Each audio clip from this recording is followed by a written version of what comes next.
Cascade Hoops Talk, Billy D. Excited today. We have Jackson Lamb from Briar University. Jackson's first team All-GPAC, second team All-American. An excellent student, Jackson Lamb, also first team academic All-American. Trust me, awards aren't new to this young man. Been a winner his entire life. Jackson scored 1,900 points, pulled down more than 600 rebounds in his 4-year career at Briar. Welcome, Jackson. Thank you so much for being on the show. You know, Bill, it's awesome to be here, and thanks for having me. In high school, you went to Nottoway Valley. You had an awesome basketball career. Your senior season, over almost 27 points a game, almost 10 rebounds. Throughout your basketball career, you were first team Iowa newspaper INA All-State twice, a 2-time Pride of Iowa Conference Player of the Year, first team Iowa Sports Connection All-State twice. Boy, it just goes on and on. All-Star, the IBCA All-Star All-Tournament Team, South Central Iowa Male Athlete of the Year. But I don't know if people outside of your area know, but you were also a football star, a baseball star, and you played golf as well. Talk about your time in high school and your athletics. Okay, yeah, Bill. I grew up in Nottoway Valley. The town is actually Greenfield. It's a small town, probably, I want to say 2,500 people in southwest Iowa. So growing up, I was really used to playing all sorts of sports. My brother and I and the neighbors would all kind of gather around outside, be in the yard, always doing some type of activity. And I just kind of fell in love with it, fell in love with basketball especially, but pretty much every sport. And just growing up through the ranks, kind of watching the high school athletes that were going through when I was really young, I just kind of was like, I want to be that someday. And just kind of went for it, and it kind of worked out.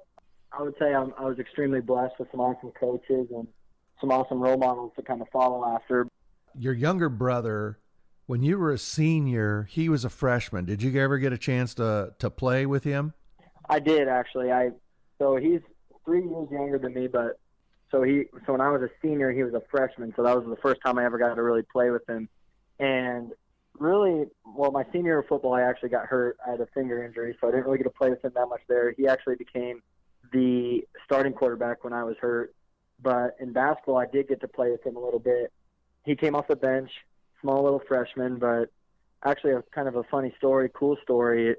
So the game to go to state, the sub-state game, he came in and knocked down 4 3-pointers back to back in the first quarter. So that's a cool little tidbit about being able to play with my brother, I guess.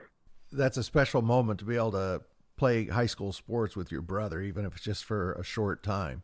Yeah, it is. It's definitely something I won't forget. It's memories that I'll keep with me forever. So, Jackson, we're going to talk quite a bit about your basketball career at Briar, but you're an excellent student. So at what point in your life, you made academics a huge priority in your life? At what point did you do that, and what was that decision process? Academics has always been something I've really strived to do good in. Growing up, I don't know what it was. I think it was more watching my parents and my mom and my dad just kind of run a business and work hard and everything. So I was like, if I'm going to do something, I'm going to work hard at it. And I just really found a knack for, I don't know if I was abnormal in this way, but I like to study at times. And when you're little and you're in 5th grade history class and you're studying states and capitals and you study a little bit and then you get a good grade, you kind of like that feeling. So I don't know. From a young age, I just knew that I wasn't always the smartest person in the class, but if I spent some time on it and studied it, I could do well on it. So that kind of just transferred, and really the hard work aspect kind of just transferred throughout everything I really do. It's just, I always think if you want something and you want it bad enough, you got to work hard for it, and that's what I did. And luckily, you said in the previously, like me winning a lot. I think a lot of that, I'm not a winner, but I think if you work hard, you get that opportunity to win, and I've been lucky enough that's been paying off. When I was researching you, Jackson, I found out you got an A- in world history. How did you figure that out? That's funny. Yeah, I did. It was. Don't come on with Billy D unless you want him to find everything about you. That's a true story, though, isn't I it? like it. Definitely true. Mrs. Johnson's class. Yep. I won't forget it. So coming out of high school, you'd been a football player, basketball player, like we said, even baseball, golf.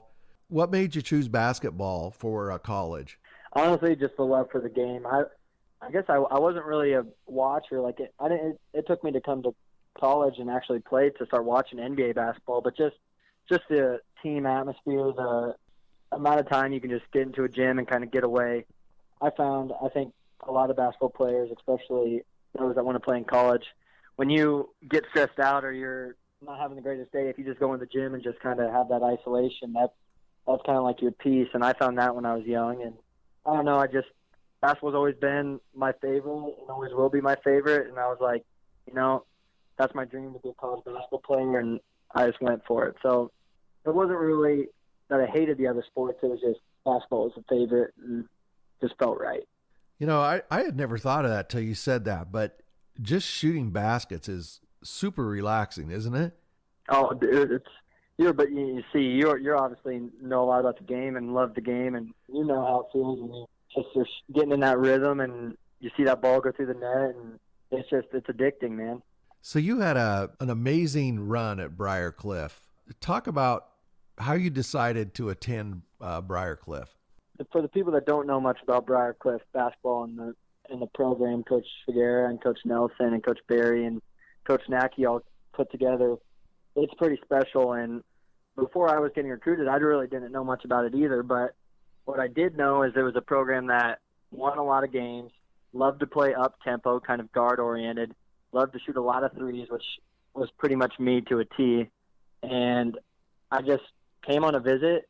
It's about 2.5 hours from where my home was, and I just met all the guys and just fell in love with it. I mean, I was telling you earlier, you fall in love with the place and the basketball, but what really makes you stay is the teammates and the relationships you make. And literally, basketball was literally the most perfect decision I've ever made, and I'm really thankful that I did make it.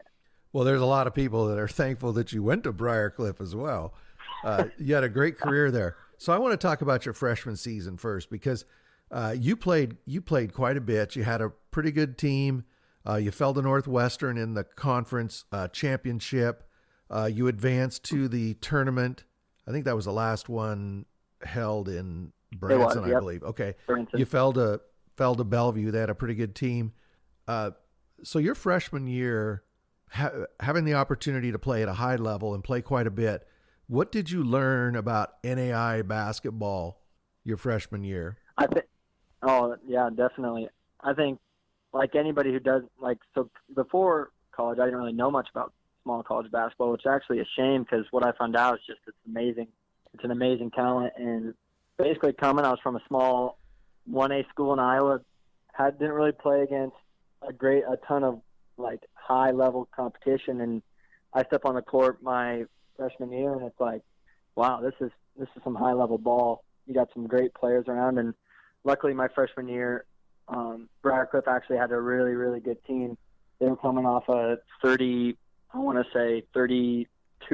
season or something like that, and a lot of them were returning. So I kind of came in and realized this is nothing like high school ball. This is different, and it's an elite level of college basketball, and it's kind of eye-opening, and you really learn a lot, and you really learn you can't do a lot of the things you could do senior year of basketball in high school. So I really took it as a big eye-opening experience that small college basketball can play at this high of a level. What did you learn about yourself that first year of college? If I was taking the shot inside the three-point line, I was probably not supposed to take it. When did you have you always been a good shooter? Has that always been your trademark? I would say, yeah. I'm not the most athletic dude, and I think my teammates would tell you I'm definitely don't finish at the rim. I'm not a dunker or anything by that, but I guess I just kind of, yeah. I think growing up I was always a shooter, and I guess always known as that. The shot kind of flowed. I think it just was just natural. So your sophomore year, again, Briar Cliff had a good team. You get into the conference tournament, and then you fell to Doane in the first round as a sophomore. A game that you were playing at home. Doane was only 7-11 in conference. What went through your mind at that point, falling to Doane? Honestly, it was like kind of I guess, I would say, well, just kind of a backup into that season. We were actually on pace to win the GPAC that year by outright, and then right before the GPAC tournament, we went on a little skid and lost a couple of games in a row, and then we let Morningside kind of come through and take the title from us the regular season, and then we were going into the tournament like, all right, let's get back on track. We know we kind of laid an egg there at the end of the regular season, but we can change that now. And then Doane came in and they gave us another little jab and beat us at our home court, and we were like, okay, this is something we already knew. We were set up to go to the national tournament. We already knew like that was going to be a picture and that was going to be happening, but we really used those next 2 weeks after that to just kind of zone in. And if you ask me if we make the Elite Eight that year without losing that first game, I don't know. It's kind of something that you'll never know, but I think it definitely helped us in the long run, and I wouldn't have changed it, I guess. So you did, as you just mentioned, you got to the Elite Eight. You had to play really good IU East team in the Final Eight. How'd you feel going into that game? I think I can speak for all the guys. Our confidence levels were the highest it's been the entire year. I mean, we knew IU East was good, and actually the 2 years before that, like before I came as a freshman, IU East is the team that beat Briar in the Elite Eight that year too. So we were like, okay, it's common opponent. We've played them before, maybe not the guys that are playing them, but the programs played them, and we were just excited for the opportunity. And Briar has actually never made it past the Elite Eight, and it's made it there a couple times and made it to the national tournament a lot, but in its history, we haven't made it past the Elite Eight, and so we were just looking at that as an opportunity, and we were excited, I guess. You ended up dropping that game, ended your sophomore season, but you had to feel pretty good going into the next year because Jay Wolf and Erdman were going to be seniors. Talk about those two guys and what they meant to Briarcliff basketball. Yeah, I definitely can. I don't know if I can say enough about those two. If anybody doesn't know them, you just got to know that they're two basketball players that really gave it their all and put their all into the game, and it showed with their skill level. I mean, Jay ended up becoming a first-team All-American his senior year, but Eric Erdman is just as good or better than Jay. He just kind of had the unfortunate thing of having an injury. So just being able to play under those two guys is something most people don't get, and they're two phenomenal players that you know what, if you ever just pull up their film and watch them, I think it speaks for themselves. Like, I played both of them in one-on-one so many times, and I can honestly say I don't think I ever beat Eric Erdman in a game. Can't say the same about Jay. I think I've beat Jay a couple times, but I don't think I've ever beat Eric Erdman in a game one-on-one, and that's something I don't like to say, but I got to give props to him. Well, they were definitely two. I mean, they're definitely a piece of Briarcliff basketball history. I can say that. They're both very, very good. So you go in, you're junior, they're seniors. You had a heck of a team. And then here comes your Achilles heel again, the conference playoffs, and you're playing Dort. I think you're at home, right? Weren't you at home? We were. We actually played Dort the final game of the regular season and then had to play them again. Oh, that's right. That was back-to-back. And I know this is a game that you've got to want back. I mean, this one, everything that could have went wrong in the last 15 seconds went wrong. They called a foul, so Jansma went to the line, gave him the lead. Then you took the ball inbounds. They called Wolf for a traveling, and then they got the ball back. They called another foul. Jansma went back to the line, gave him a 2-point lead, and then you got the ball inbounds. Jay Wolf gets to the rack, and it's contested. He doesn't score, and you end up losing the game. You couldn't get a call. You couldn't get a foul. Every call went against you. Do you ever think about that last 15 minutes of that game? Or 15 seconds, I mean?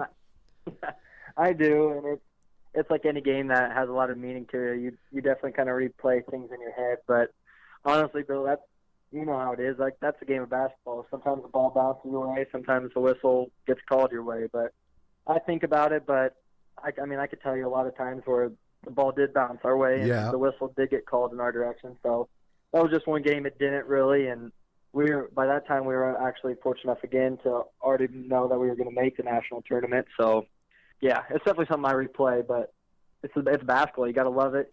Well, you'll be able to tell that story about that last 15 seconds the rest of your life. So you, like you said, Right.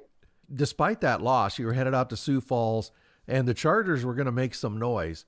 You handily knocked off Olivet Nazarene in the first round, and then you had to play West Virginia Tech, and you guys were big, huge underdogs going into that game. You ended up with a big crowd. Do you remember playing West Virginia Tech? I do. I remember it pretty vividly. We knew. You say we're big underdogs, and we were. They were the 1 seed, and I think they were the number 1 maybe overall seed in that tournament, and they were really good that year. We kind of came in super confident. I think we shot the ball like probably the best I've ever been here. The way we shot it that game, it was pretty crazy. Yeah, you ended up not just beating them, you thumped them. You and Friedel and Jay Wolf, you combined for 18 for 35 from the three. I mean, you just absolutely bombarded them, and they were a number 1 seed. I think Indiana Wesleyan might have been the number 1, but okay, yeah. But they were a 1 seed, and I can tell you, they were not expecting to lose that game. Have you guys ever? Is that the best shooting night you can remember as a Charger? I would say it's definitely up there. I mean, I was thinking about that. I mean, if I was West Virginia Tech in that position and our kind of roles were kind of reversed, the way we were shooting against them, and if they were shooting that way against us, there isn't really much you could do. It was just one of those games where the ball's bouncing your way. You can bank in a 3 from the top of the key. It was just kind of crazy. And Junior Ray was a heck of a player. Elijah Bean was a heck of a player. We knew they were a great team, and we knew what we were up against. But it was just one of those games when you shot it, it was splash, and it was a pretty awesome experience. I think that game we ended up making like 21 threes in the national tournament. I think yeah. Briarcliff always got a good crowd there at Sioux Falls. I mean, what did that mean to you guys when you played in that national tournament and you had that big Briarcliff Charger crowd with you? It's definitely fun to see, and it's having Sioux Falls and Sioux City being so close together, around close to an hour and a half. It definitely gives you that home field advantage to feed off of too. So it was awesome to just kind of be able to celebrate with your loved ones and your close friends. It was a lot of fun. So after you beat West Virginia Tech, you again get to the Final 8. Now you got to play one of the best Marion teams probably of all time. Had Wes Stowers, Reggie Castaniel, and T.J. Henderson. Boy, Wes Stowers had a heck of a game against you guys. He did, definitely. We knew that he was a stud, and he really proved it to us. We had a game plan going in that pretty much settled on we're going to live and die by the mid-range jump shot, and that dude splashed mid-range after mid-range, and it was one of those games where we just tipped the cap to him. We were like, they came to play today. They really defended us really well, and they played really well and beat us fair and square. It was just one of those things. It was a game of basketball. What was that bus ride home like? I mean, you knew that Wolf and Erdman were graduating. Kind of a chapter was being closed on Briarcliff basketball. I would say, when you first off, at the beginning of the year, your goal was to make the national tournament. Like, that was our number 1 goal, and obviously that year was actually a little different. We knew what we had returning, and we knew we wanted to go deep into the national tournament and maybe try to take the ship. But, at that point, we were just soaking up every single second we got left to be with each other. I mean, I'm pretty sure we were telling jokes and making each other laugh on the way back, because we knew, like you said, it was the last time I was going to be able to step on the court with those guys and just kind of be in that team atmosphere with them. So we honestly just soaked it in and tried to enjoy it. We knew that they meant a lot to us, but at the same time, you can't really soak on it. So Jay Wolf, Eric Erdman, they graduated this season. You knew the pressure would be on you and Ethan Friedel. How did you feel about the team chances coming into the season? We were actually really confident. We knew we were missing big pieces, and we knew we would need people to step up, but we kind of just stayed with the program. I mean, Briarcliff has been really the top of the conference, elite, top level program for a long time, so we just kind of stuck with the system. It was like, if we put our head down and work, things are going to go our way. And obviously the season had some ups and downs and some mishaps, but at the beginning of the year, we were full on confident that it was going to be a good one. And you did. You started out 7-0. You were playing really well. Well, I think the first game had a lot to do with our starting of our run. We actually played Graceland and went to a double overtime game with them and pulled out a win. And it kind of propelled. We had a bunch of young guys who didn't really have much experience, but we knew that they had a bunch of talent and were ready to go. So we won that first one, and then it kind of propelled us throughout the non-conference schedule. And we really were just we were playing together, but we were also being very consistent throughout the game. There wasn't very many lulls throughout the game. And so you feel that they just gave the younger guys some confidence? Yes and no. I mean, we knew we could play at a high level, and at that non-conference schedule, it wasn't the toughest non-conference schedule we played, but we knew going in that if we just kind of get these guys some minutes, get their feet wet a little bit, we would be ready for GPAC play. But I mean, the GPAC's one heck of a conference, and we had a couple unfortunate turns that didn't go our way, and it was just one of those seasons where you look back and you're like, you just got to learn from it, I guess. So after you started 7-0, Mount Marty came to Briarcliff. It wasn't the same Mount Marty. You ended up losing that game. You ended up going on a 5-game skid. Briarcliff is a very proud, historic program. Boy, talk about what that must have felt like to go through a 5-game skid.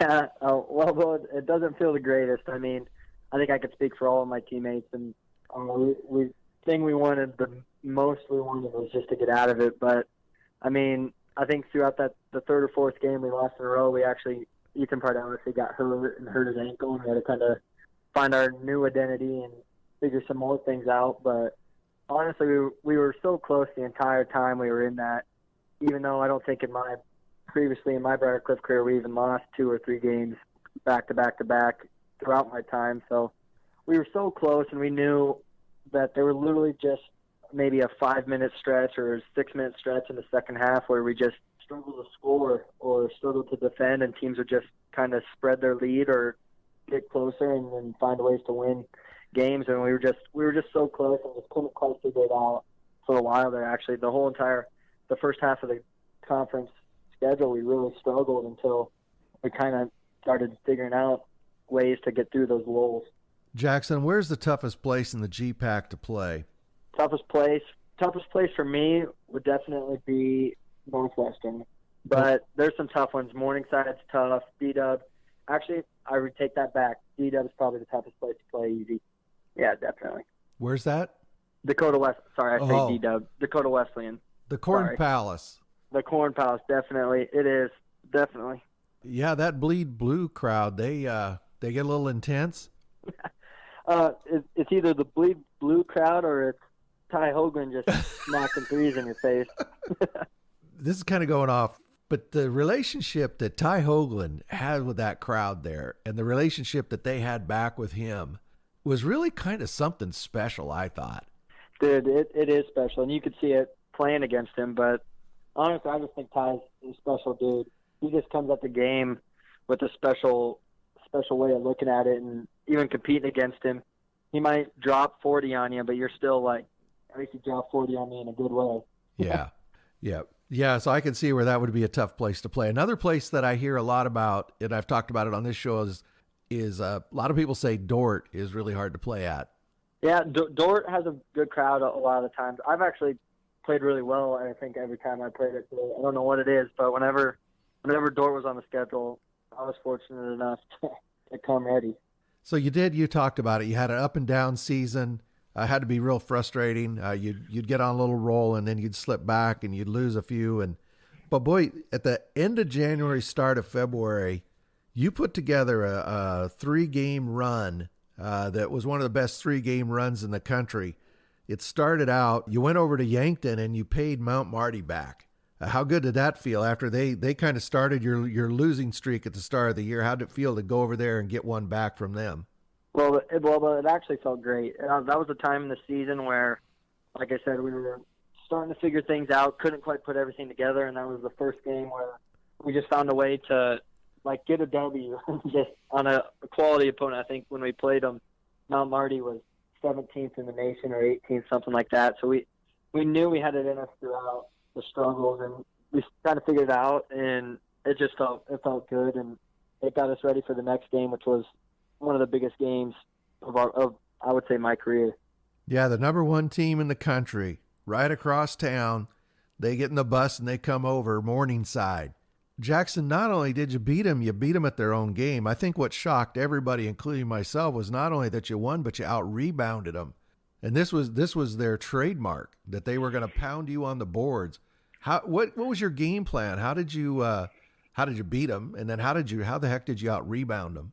I think a lot of people know about Morningside. They got Borchers, Trey Brown, Zach Emick, bunch of great players, Matt Hahn, dudes that can shoot the three. But to beat Morningside, or just to even contend with Morningside, you got to find a way to stop or at least slow down Tyler Borchers. And actually that game, coach had a game plan that kind of threw an odd look at him, kind of doubled him from a different way. And I think our crowd had a little bit to do with it, and just the big crowd, we just were ready for it. And the ball was kind of bouncing our way that game. We gave them a couple looks. We were hitting shots, and it was just we played a full 40 minutes that game, and we were ready, and we really had nothing to lose. We were struggling. They were doing really well. I think that they were undefeated, haven't lost. So we really had nothing to lose, and we really left it all out there and played the exact way we knew we could play. That was really a special moment that you were able to share with your teammates, but not only your teammates, with your crowd that had stayed so loyal to you. What did that mean to you? It meant a lot. I mean, Briar Cliff basketball has a special place on campus, and the followers are awesome. And just through the struggles, it was easy to just be like, oh, rough season, we were struggling. They could just kind of lay down and die and just not really support us that well. But they stuck with us, and to beat Morningside is a good feeling, even if they're not ranked number one. And we got lucky and we beat them at home, and it was just fun. It was just fun. Basketball's just fun, Bill. You know how it is. And so then, just for good measure, you invited Dakota Wesleyan to come over to play 40 minutes, and you thumped them too. You guys were really on a roll. You know, what do you think drove that? You went back to back to back. I mean, 3 huge wins. I think confidence drove it a lot, but I wouldn't say when we lost that 4th game right after the D-Dub game that it was a confidence lacking thing. But I think we were just playing at such a high level, and just were executing at a high level as well. And I think that's what really pushed us forward. We were making shots, but at the same time we were executing game plans, and it was just one of those times in the season where you're playing your best ball, and unfortunately we just couldn't continue it. But it was fun. It was fun. And as you said, you did drop a couple more, but you were able to finish your season at home. A couple of 2 final victories with Jamestown and Doane, and then you got injured during, what was it, the Jamestown game? So I actually had an unfortunate thing. I got injured after the Jamestown game. My tendon on my thumb got cut, but yep. So we won Jamestown, and then between the Jamestown and Doane game, I did have an injury. So you weren't able to play against Doane? I wasn't, nope. So you had to spend your final collegiate game watching your teammates from the bench. Supporting them. I was a cheerleader that game. Oh, I'm sure you were, but it was a tough one to handle. What was going through? I mean, what were your emotions like? You knew your career was over. You had to watch and support from the bench. Yeah, it was tough. I mean, I've had such highs throughout my career, and just to kind of have it end the way it did, it was a bummer. And it really kind of shows to you, just as a player, that basketball is fun, but you know how many people I had trying to support me and keep my head up and keep me in it, and that's what really showed. I mean, people that reached out, my old teammates that called, and I was going through like a downtime. I mean, you're ready for senior night and you're ready to go, and then kind of adversity strikes a little bit, and you have to go into surgery Friday morning, the day before you're supposed to have your senior night. So it was a bunch of different emotions. I knew the season was coming down to an end anyway, but just to have it end so unexpectedly, it was a hard pill to swallow, but so it was kind of God's plan a little bit. Jackson, you're one of the most prolific scorers ever at Briarcliff. Who was the toughest GPAC defender? I know I was thinking about that, and it's actually a tough question, but I'd probably say one of the toughest, Matt Hahn from Morningside, probably. Him or actually this year I'd give props to Hahn. Well, you never surprised anybody. They all knew you were going to shoot the ball from the 3. Yeah, I mean, yep. Hey, Jackson, what has it meant to you to be such an important piece or a historic piece? I'm not sure what the right word is, but people there at Briarcliff will remember you for a long time. To be such an important piece of Briarcliff history, to be part of that history there. Well, first, Bill, I want to thank you for thinking so highly of me like that. I mean, there's a bunch of great players that have came through Briarcliff, and just to kind of have my name by those is super humbling. I mean, you come here as Briarcliff or you get recruited to come here, and they tell you about all these guys that are really, really good players, and you see them, and then you get to meet them and know them, and then you think back, and I'm thinking back right now, I'm like, wow, just to have my name right there is something I never expected to happen and never thought it would happen. So just to see it there it's humbling, and it proves that if you work hard at something, I guess anything's possible. I mean, I came from a small 1A school. Yeah, I mean, I scored at a higher level in 1A Iowa basketball, but the fact that to grow my game into what it became at Briarcliff is just hard work, good coaches, a good program, and kind of belief, I guess. So, Jackson, we talked about your academics a few minutes ago. Tell everybody what you're majoring in and what your plan is after Briarcliff. Okay, yeah. So I'm currently a biology major, going to graduate with a biology degree, and my dream is to be a PA someday, a physician assistant. And to do that, I have to take a gap year before I can apply to PA school to rack up some patient care hours. So just planning on taking a gap year, healing up my thumb before I can do that, I guess. But healing my thumb, taking a gap year, going to apply to PA school and get life a-going, I guess. Well, I hope they don't find out about that A- in world history. I'm still surprised you found out about that. That's funny. Well, Jackson, it's been a real honor to have you on the show. You've had an amazing career. Briarcliff basketball was the tournament looked a little bit different when everybody showed up and Briarcliff wasn't there, but I'm sure that will correct itself. But I want to thank you for being on the show today. I appreciate it very much. Yeah, Bill, I thank you for setting up this interview. It means a lot, and the stuff you do for small college basketball to get its name out there and have it be shown and known throughout the basketball community is awesome, and it's something that us basketball players don't take for granted for sure.